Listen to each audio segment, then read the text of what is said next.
sonhos e visões são maneiras que Deus usa para falar com os seus filhos aqui na terra. E também com quem não são seus filhos, com todas as pessoas.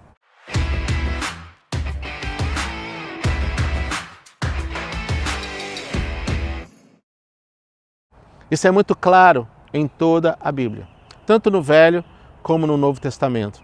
Deus apareceu em sonho, nós já vimos, para Faraó, avisando da fome que viria na terra. Deus apareceu em sonho para José, quando, lembra, ele foi vendido como escravo e tal, e teve aquela história. O próprio, quando José estava na prisão, o sonho daqueles dois homens que engatilhou aí o faraó ter um sonho e o copeiro falar: eu conheço um homem na prisão que interpreta sonhos, e Deus usando tudo isso e usando a linguagem do sonho. Isso é muito fascinante.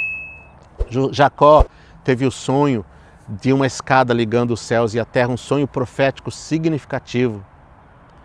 José, vendido como escravo para o Egito, tornou-se governador, salvando o mundo. Então, veja como é comum no Velho Testamento, em eventos importantíssimos que Deus usou e Deus fala por sonhos. Aí vem Salomão, que teve um sonho, que teve uma visão enquanto dormia, e ele faz o pedido, e ele pediu sabedoria, e através disso o reino de Salomão foi definido por sabedoria, por graça, por favor de Deus. Abraão, prometendo que seus descendentes seriam uma grande nação. De novo, Deus fala com Abraão por sonhos.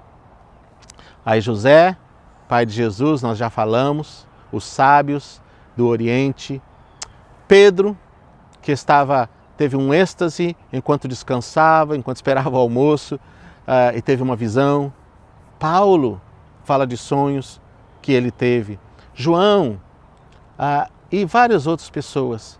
Isso é, sonhos e visões são mais comuns na Bíblia do que imaginamos. E esse é o meu ponto aqui. Vou repetir, sonhos e visões são muito mais comuns na Bíblia do que imaginamos. E Deus continua usando sonhos e visões para se comunicar com as pessoas, sejam elas salvas ou não. Tem uma história aqui que eu quero contar para vocês. Em 27 de outubro do ano 312 depois de Cristo, um general romano teve um sonho. Ele estava para enfrentar uma batalha, e era uma batalha decisiva para a sua vida, para o seu exército e para o futuro do Império Romano. Neste sonho ele viu uma cruz, ele não era cristão, era romano. Ele viu uma cruz de fogo no céu com a inscrição em latim: In hoc signo viences, por esse sinal conquistarás. Esse general, que se chamava Constantino, entendeu que era um sinal e ordenou que fosse pintado aquele símbolo em todos os escudos do seu exército, dos seus soldados, antes de ir para a batalha.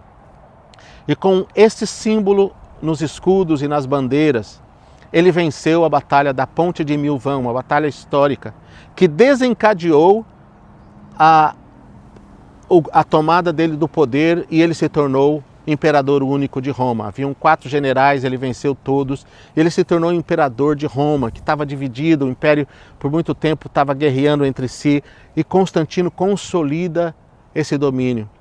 Este sonho e a subsequente vitória na batalha influenciaram Constantino a se declarar cristão, ou a se declarar um seguidor do caminho de Jesus. Isso mudou radicalmente o destino do cristianismo na história. Já 2 anos depois, em 313 depois de Cristo, o imperador fez um edito, conhecido como Edito de Milão, inclusive que deu parâmetro para outros reinos e países europeus e a própria América e outros criarem a lei da tolerância religiosa. E nessa lei haveria tolerância religiosa para todas as religiões, incluindo o cristianismo. E isso abriu o caminho para, eventualmente, o cristianismo ser reconhecido como uma espécie de religião oficial do Império Romano, embora a partir daí houve tolerância religiosa até com outras religiões também. Então, um sonho mudou a história daquela geração. De perseguidos passaram a não ser mais perseguidos. Mais um sonho. Foi através de um sonho que a reforma de Martinho Lutero pôde avançar. Havia um príncipe chamado Frederick, na Alemanha, na região em que Lutero vivia. Ele teve um sonho. Ele não estava muito certo sobre Lutero, sobre o que estava acontecendo, mas ele teve um sonho. Neste sonho ele via um monge, que ele interpretou sendo Lutero. E ele via uma caneta de pena. E naquele sonho, a caneta de pena, que era feita de pena de pato, pertencia a um velho pato, era a pena de um velho pato. E ele interpretou como sendo John Huss, um reformador que veio antes de Lutero, que havia sido morto. E ele entendeu que Lutero era o sucessor de John Huss, em termos de influência. E então, ele entendeu que Lutero seria usado para ameaçar as estruturas de Roma. Este sonho convenceu o príncipe Frederico a proteger Lutero. Lutero estava indo a caminho de um encontro com algumas pessoas de Roma e planejaram assassinar Lutero no caminho. Frederico soube disso, interferiu e levou Lutero para o seu castelo e escondeu Lutero por mais de um ano, até que essa situação passasse no seu castelo. Protegeu Lutero por causa desse sonho. Nesse castelo, onde Lutero estava escondido, não podia sair de lá, ninguém podia saber onde ele estava, Lutero teve tempo para traduzir o Novo Testamento da linguagem latina, grego e latim, para um alemão popular, um alemão que todo mundo falava na rua. E essa tradução do Novo Testamento para o alemão que Lutero fez, deu os fundamentos da Reforma Protestante. Sem essa tradução, talvez haveria um movimento assim, mas não teria fundamento do povo ler a Bíblia, do povo ter acesso e saber que o que Lutero estava falando realmente era o que Deus queria, estava na Bíblia, enfim, toda a história que aconteceu. As pessoas falam das 95 teses de Lutero, mas o que mais influenciou a reforma foi essa tradução do Novo Testamento e que criou raízes da reforma, na reforma europeia e na reforma protestante. Bom, eu quis dar 2 exemplos para vocês sobre sonhos na história, além dos sonhos na Bíblia. E você? Tem sonhos? Já teve sonhos que você acordou e ficou, que sonho foi esse? Será que Deus quer falar comigo? Será que Deus não quer falar? Será que é de Deus? Será que é só minha cabeça? Será que é só minha imaginação?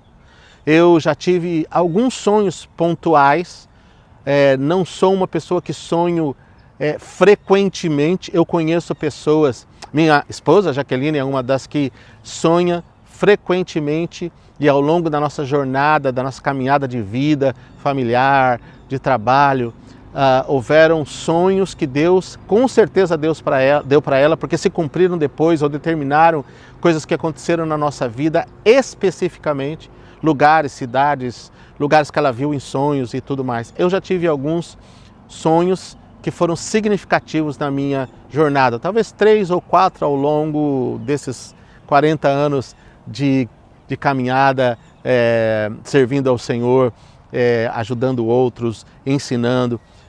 Mas foram sonhos importantes, sonhos que me levaram para tomar decisões, depois de oração, depois de confirmação bíblica, sonhos que orientaram. Enfim, eu posso testificar na minha própria vida. E quando eu olho para a história, quando eu olho para tudo isso, uau, me parece que Deus fala assim por sonhos. Bem, eu quero deixar claro aqui que nem todos os sonhos vêm de Deus. Não é todas as vezes que você sonha. Há um lugar para análise dos sonhos. Freud provou isso, Jung e outras correntes da psicologia moderna, da psicanálise moderna, que nós também, o nosso organismo, nosso ser interior, nosso psique, nossa alma, também processa realidades através de sonhos. Isso é muito claro, então existe esse lado. Por isso nós não podemos pegar todos os sonhos e querer interpretar como Deus falou comigo todas as noites, ou todas as vezes que você sonha. Tem um lugar para sonhos que às vezes são repetitivos e outras coisas. Mas uma área que é desprezada é que nós não somos só psique, nós somos espírito. tem uma parte de nós que Deus usa para comunicar. O nosso espírito, se você é nascido de novo, que comunica com o Espírito Santo que está dentro de nós, tem toda essa realidade espiritual dentro de nós que as pessoas aí fora não entendem. E também tem a realidade de que Deus é Deus, que Ele nos criou, Ele criou o homem à sua imagem e semelhança. E Deus pode entrar e falar com o homem, pessoalmente, mandar um anjo, abrir os olhos e dar uma visão para alguém. Isso também acontece. Ou Deus pode entrar num sonho e falar com pessoas, como vimos em muitos e muitos casos. Então, sim, eu acredito que Deus sempre falou na história e continua falando através dos sonhos. É um dos caminhos que Ele tem para se comunicar com o ser humano, que Ele mesmo fez a sua imagem e semelhança. Há muito mais mistério nisso do que nós entendemos. Temos até estudado pouco, talvez por causa do homem moderno ir para esse outro caminho.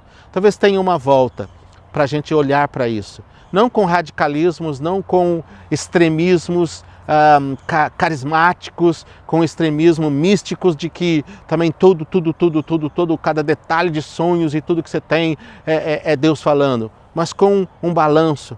Bom, eu quero seguir falando nesse tema, eu quero talvez trazer outras pessoas para falarem sobre isso aqui, porque eu acredito que há um lugar de instrução para essa área. E como muitas pessoas têm me perguntado sobre isso, eu penso que é um tema importante para falar aqui no E aí Deus.